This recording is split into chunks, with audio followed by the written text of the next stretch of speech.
terkhusus Bapak Ibu guru yang selalu memberikan soal kepada muridnya tanpa memberikan tutor atau memberikan tutor melalui video YouTube. Pak, Bu, nggak semua anak ngerti kalau dijelaskan melalui YouTube.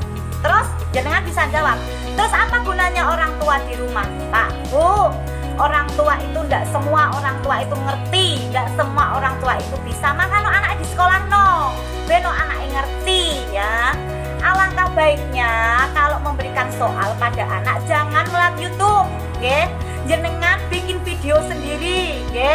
Dijelaskan, Anda nutor, kemudian video Anda di-share ke grup. Nah, jadi anak luwih ngerti.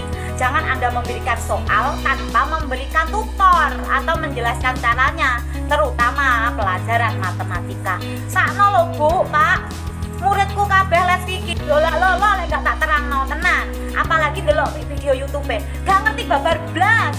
Iki lho Pak, kudune cangkem iki lho sing muni. Ya Pak, Bu, terkhusus Bapak Ibu guru yang selalu memberikan soal diikuti dengan tutor melalui YouTube, video YouTube ngambil di YouTube, nggih. Alangkah baiknya jenengan bikin video sendiri, nggih, jadi anak lebih paham. Ngapunten lho Pak, Bu, guru.